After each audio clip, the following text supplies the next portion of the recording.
800 family beneficiaries assisted. And so tomorrow, as we speak, we have already a full schedule for the whole month of August. For tomorrow, August 7 and 8, we will be in Malvar, Calaca, Lian, and Laurel, all in Batangas, to serve 2,800 families. I will just give you the schedule of activities for the DOC later, instead of reading all of them now. So to give you an update also on Bagyong Krising, Dante, Emong, and the southwest monsoon that was here a few weeks back. We have operations from July 14 to August 5 in Quezon City, Pangasinan, Balungaw, and Umingan, Pangasinan. We were also in Gataran, Cagayan, Cebu City, Mandaue City, Lapu-Lapu City, Negros Occidental. And then on July 28, we were in Barangay 649 Baseco. July 29, we were in Barangay Santo Domingo, Quezon City. And then July 30 in Barangay San Rafael, Noveleta, Cavite. July 31 in Hagonay, Bulacan. August 1st, 2025 in Olongapo, Zambales.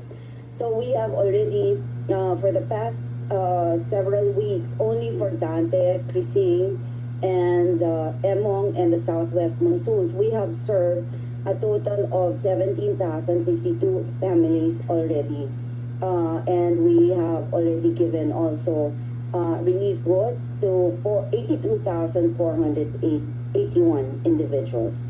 We had a total of 18 relief operations conducted for the beginning on July 14 until July 31, and the 2 days in August, August 4 and 5. So tomorrow we'll be back out there to serve the public para yung naapektuhan, and then until we have a full schedule, like I said, for the whole month of August.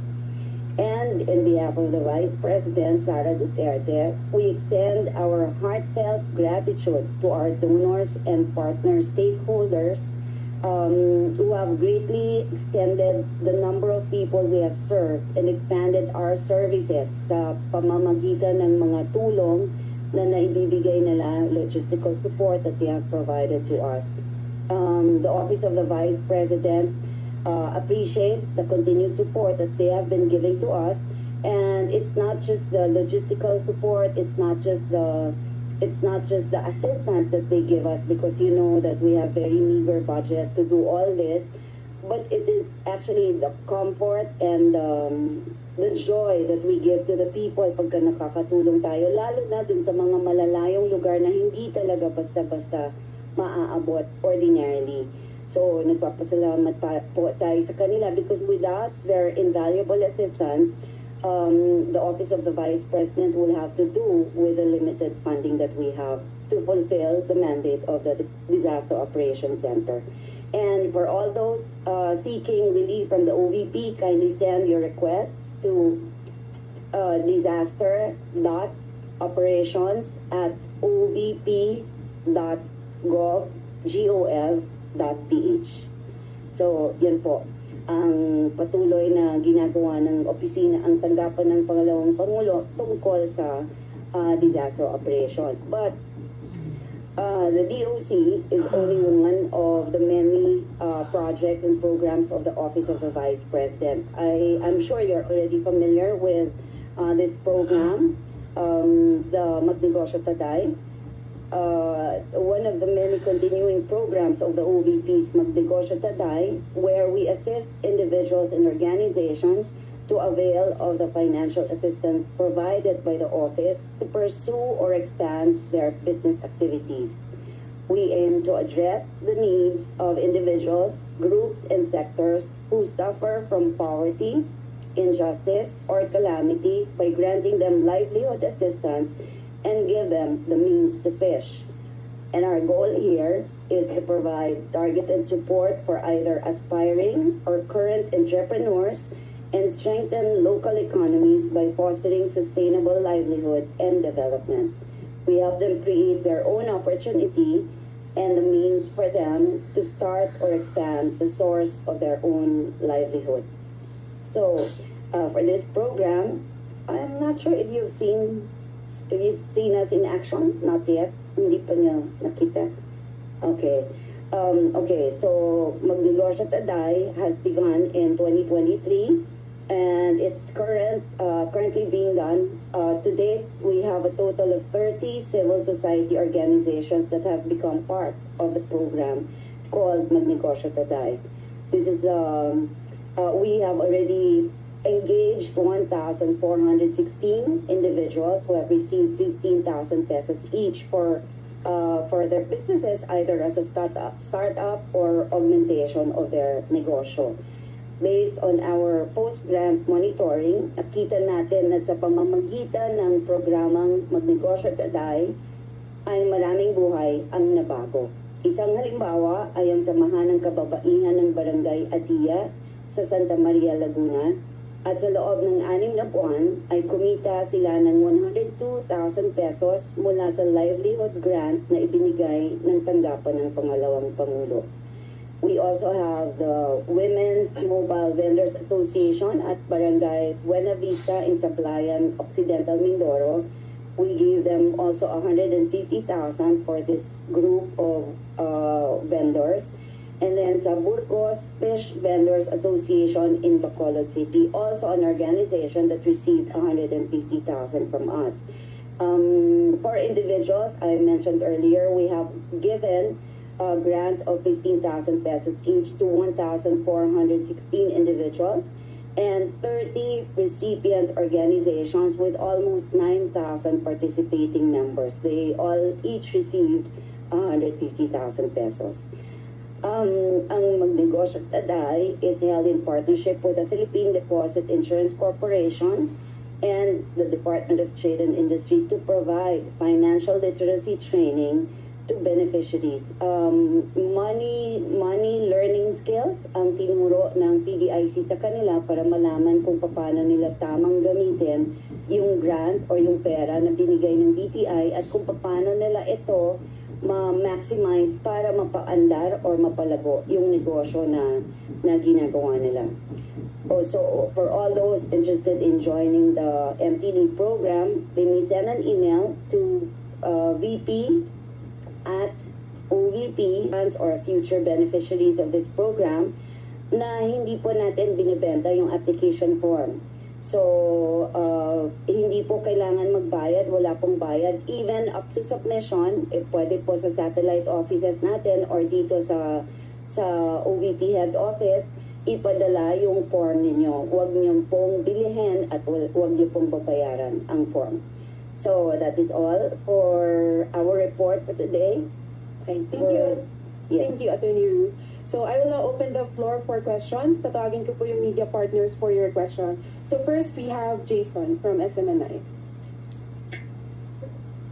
This question po, this past few days, pumunta po si VP Sara doon sa Marinduque para sa pagbabago campaign and sa PANSA program. May we know kung sino yung lumapit? Yung sa OVP ba ang nag-reach out doon sa office po ni Congressman Velasco or sila Congressman Velasco ang lumapit po sa OVP? At ano magiging partnership po ng dalawang tanggapan? Okay. Yes, that's Marinduque. I think that was July 29, 30, and 31 last week. Ang OVP po ang nag-identify kasi kung saan natin sa tingin na kailangan ng mga tao or lalo na yung mga nasa schools, yung mga mag-aaral for the pagbabago program, yung 1 million learners and 1 million trees. Yun po kasi gusto ng Vice Presidente, yung pinakamalalayo na mahirap ng abutin. So we identified it, and then syempre dun sa lugar na yon may kakilala naman tayo, so they offered assistance to the Office of the Vice President at tinanggap naman po natin. We accept assistance from the private sector. Tumatanggap po tayo ng donations, although of course we document everything properly, pero we get that also. Ma'am, after po ng Marinduque, saan po yung magiging susunod na lugar na pupuntahan po ni Vice President Sara Duterte pagdating po sa pagbabago campaign and dito sa PANSAR program? May pupuntahan pa po ba siya na ibang pang paaralan? Yes, madami pa siyang pupuntahan, but that is her schedule. We will have to ask the office if we can release that schedule. Thank you, ma'am. Next, we Jason. have Dempsey. Yes, hi. Yung sa, ano niyo po, sa, kanina nga po sa report niyo, na you have more thousands of families served during dun sa mga bagyo na nagdaan, and then yung sa Southwest Monsoon. And then for the month of August, may 2,800 families. And of course, ma'am, you mentioned, I think a month ago, na may parang 903 million pesos po yung budget for next year na in-increase po ng DBM for OVP. Do you think, ma'am, na yung budget na yun, yung 903 million pesos, would be enough to sustain your current set of programs, ito nga yung disaster preparedness, relief operations, and then yung magnegosyo taday, you mentioned yung marami pa kayong parang iniengganyo din po na mag-participate din po dito sa programa na ito. Do you think, ma'am, na yung 903 million pesos na budget nyo po for next year would be enough to sustain all these programs? Yes, thank you, Dempsey. The budget, the 903 million pesos budget of the Office of the Vice President is allocated already per program. So if you're asking about disaster operations, we have actually from 30,250,000 in 2025, we have increased it to 56,620 pesos. Of course, this will necessarily include inflation, and then the additional personnel that we will need to complete a bigger project. Kasama na yan, kaya meron tayong increase sa 26 million. And then for, what was your other program? Magnegosyo Taday? Okay. Magnegosyo Taday, I think we're going to have the same budget as last year. So, wait, hold on. Magnegosyo Taday, I cannot find it here. We'll get back to you on the amount. But, parang my recollection is it's the same as last year. Iaano lang natin, pagkakasyahin natin ulit kung ano yung makakayang programa for until the 12th month, until December, but we also accept assistance from the private sector. So kung meron mga nagbibigay, we document them properly, and then we, of course, with all gratitude, natutulungan nila ang Office of the Vice President na makatulong sa mas maraming beneficiaryo. Okay. Magkano budget? Yes. Of course, considering yung medyo not so good relations na with the House and with the Congress, what if lang naman, ma'am? What if lang na halimbawa House or Senate or the BICAM decides to slash the budget yung 900 million to, halimbawa bawasan na ng 200 million ulit, I mean, would that still be enough? Halimbawa 700 million na lang yung matira sa budget nyo. Do you think na enough pa rin ba siya para mapagkasya sa mga programa nakalay na state? Well, the Office of the Vice President is ready for any eventuality. So kung babawasan nila or ibabalik nila sa 733 million for 2025, we cannot do anything. But we will proceed. We will still pursue the programs that we already have. So on Magnegosyo Taday, Dempsey, just to give you an answer, yes, I'm correct. It was the same 39.6 million for 2026. Yeah.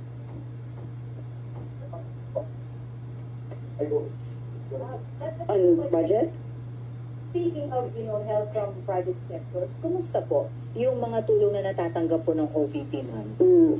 Actually, nakakatuwa na makita kasi from experience, nakarating tayo dun sa Disaster Operation Center. Marami pong mga good na nabigay rin ang private sector. So, mas marami yung nailalaman namin sa food box at saka dun sa relief bags na pinapamigay. So, kung opisina lang ng Vice President ang yung bibilihan ng mga gamit na yon, konti lang ang may bibigay natin, like 6 na dalata and then isang pack ng 5 kilos na bigas. Yun lang yung laman. But with the augmentation coming from the private sector, napupuno natin yun at mas maraming naliligayahan na yung nabibigyan natin. That's why.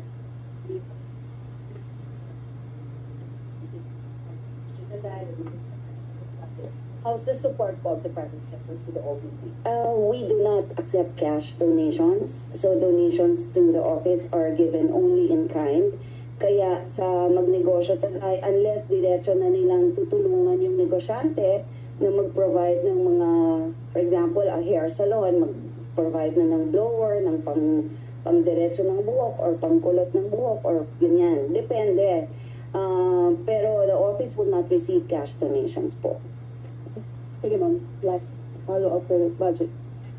Hi ma'am, Bella Calyaso, Philippine Star. Si Senator Sherwin Gatchalian, nagsabi na siya ma'am na willing ang Senate Committee on Finance na i-approve yung budget ng OVP basta't walang confidential fund. Ano pong reaction niya dito? Oh yes, thank you. Well, so that means the budget of 903 million is already approved kasi wala po talagang confidential fund na nakalagay doon. So, thank you, Senator Win. Hindi na mababawasan yung 903 million budget ng Office of the Vice President. Thank you ma'am. Next we have Lance. Hi, Ma'am Lance po from News 1 Plus. You know, there are a lot of programs from OVP. So, siguro po my first question would be, since napakadami pong programa and also at the same time, marami ring issues na kinakaharap si Vice President Duterte. My first question would be, how involved is she now in the rollout of these programs, given nga po na may mga scheduled trips and etc.? Is she on top of everything pa din? Oh yes, the Vice President is as involved as she started. So, nung rinroll out yung mga programa natin, beginning 2022, up to now, her involvement is the same, even more. Kasi, syempre, marami tayong nakikita na pwede pang mga areas of improvement. Maraming mga bagong ideas din na binibigay si Vice President. So, her involvement never diminished. Yes, tatanong kasi imagine ko na ang next question. Even if she's not physically here, she's still the one running the office. Kasi may technology naman diba? Tayo lang, yung mga nandito, kami yung gumagawa. Kami yung mga sundalo, but the instructions come directly from the Vice President herself. Just a follow-up question, ma'am. Where is the Vice President now? And yung scheduled trips niya po sa Kuwait, will that push through this August 8, if I'm not mistaken? Let me verify that information. We'll get back to you on that one. Thank you. But is she in the Philippines now? I will get back to you on that. Okay, thank you. It's August 7, no? Today, 6, okay. Okay.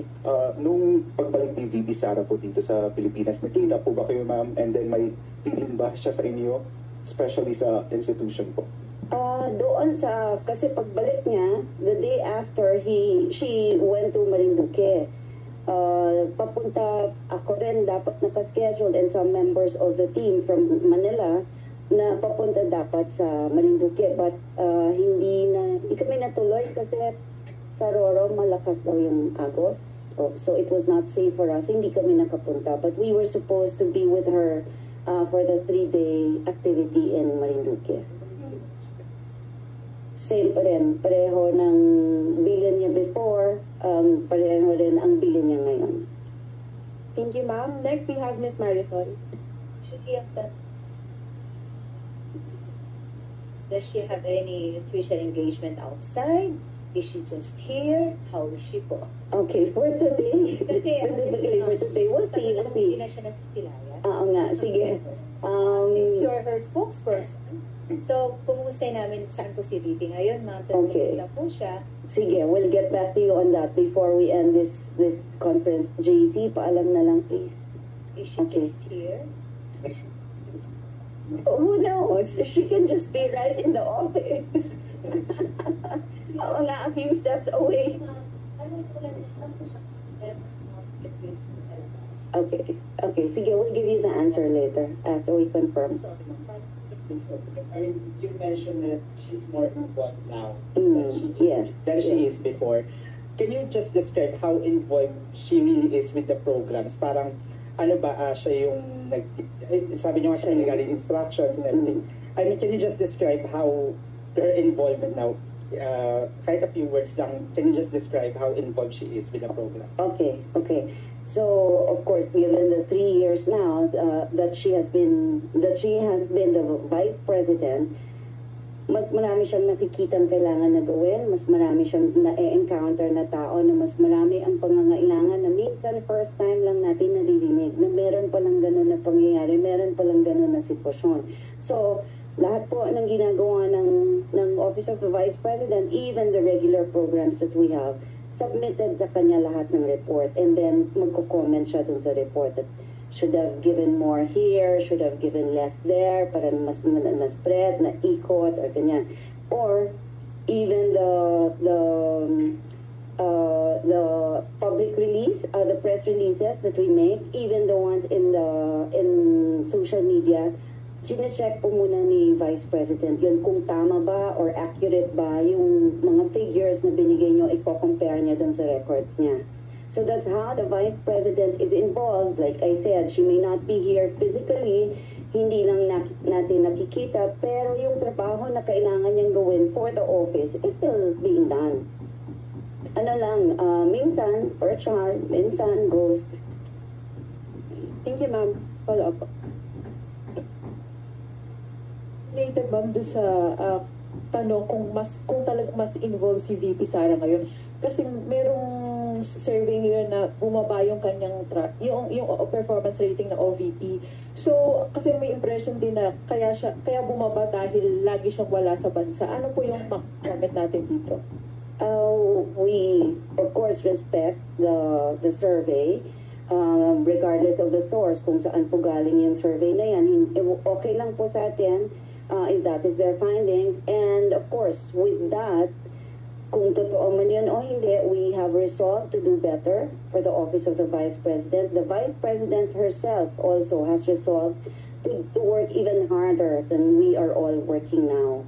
So pagbubutihin pa po natin lalo ang serbisyo na ibibigay natin sa taong bayan. Thank you, Attorney. Yes, ma'am. Good morning, RBC. Well, nasabi na po natin, Bella, yung survey kasi nga parang while mas bumaba po siya sa Luzon, Balance Luzon, and sa Visayas po, ma'am. So, gagawin po ba ni VP po ba, mas ipofocus po ba ang serbisyo niya dito sa Luzon or sa Visayas? Biging targeted po ba in light of the recent survey na slight bumaba yung kanyang performance rating and yung trust rating po niya. Kasi sa Mindanao, medyo slight lang po yung binaba noon, pero still medyo mataas pa rin po naman. So, ano po ba, magiging target po ba or magiging national pa rin po ba ang scope ng OVP even if there's a decline in the survey ratings, ma'am? Yes, alam niyo naman kasi, Red, ang Office of the Vice President, survey or not, survey or no survey, pareho lang po ang trabaho natin. It's all in a day's work. Kung ano po yung mga kailangan namin gawin, yun lang rin po ang itutuloy natin. Of course, mag-extra effort tayo ngayon because of that survey. Pero regardless of the location rin, ang trabaho po natin ay we can do better. I'm sure we can do better here and there. At ang pangalawang Pangulo po, like I said, whether she is here or not, pareho din po or masigit pa ang trabaho na ginagawa sa ngayon. Okay, thank you, Attorney. We have time for one last question. Yes. Yung sinasabi ni Senator Trillanes na kaya daw tahimik si former Vice President Robredo dun sa impeachment case ni VP dahil magkaalyado nga ba sila? So baka meron ng clarification. In fact,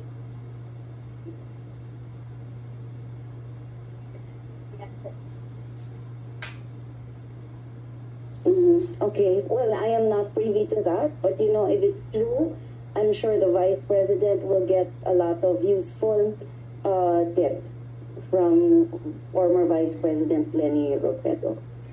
Thank you, Attorney Ruth. Do we have any parting words, ma'am?